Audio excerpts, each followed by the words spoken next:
Dipa CCTV footage check করে জানতে পেরে যায় গয়নাটা জয় চুরি করে দীপার ব্যাগে রেখে দিয়েছিল। সেটা জেনে দীপা সেখান থেকে চলে যায়। এরপর সেখানকার ম্যানেজার সূর্যকে সিসিটিভি ফুটেজটা পাঠায়, আর সূর্যও সবটা জেনে যায়। এরপর দীপা জয়ের কাছে এসে বলে, কোথায় যাচ্ছ তুমি? জয় বলে, কাজের সন্ধানে। এ কথা শুনে দীপা সবার সামনে উর্মিকে বলে, টিভিটা অন কর। উর্মি টিভি অন করলে জয়ের কেলেঙ্কারির কথা জেনে যায়। সেটা দেখে সবাই মিলে জয়কে কথা শোনায়। জয় দীপাকে বলে, আমাকে ভুল বোঝো না, আমি যা করেছি দীপের জন্য করেছি।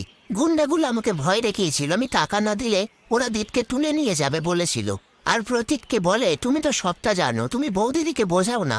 দীপা বলে, তুমি সবটা জানতে কাকাই? প্রতীক বলে, একদিকে তুমি আর একদিকে নিজের রক্ত, আমি কি করব বুঝতে পারিনি। দীপা বলে, সেই তো, নিজের রক্তই আগে। আমি কে?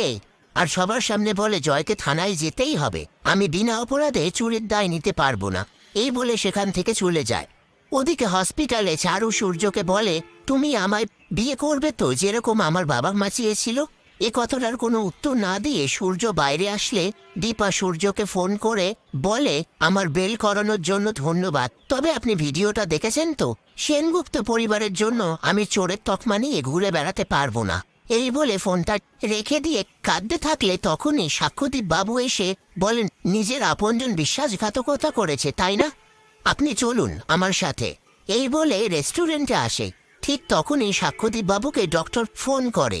তাদের কথা বলা হয়ে গেলে সাক্ষ্যদীপ বাবু দীপাকে বলে, আজকে জয়ীর চোখের চেক আপ আছে। দীপা বলে, আমি যাব আপনার সাথে, আর জয়ীর চোখের সার্জারি হবে।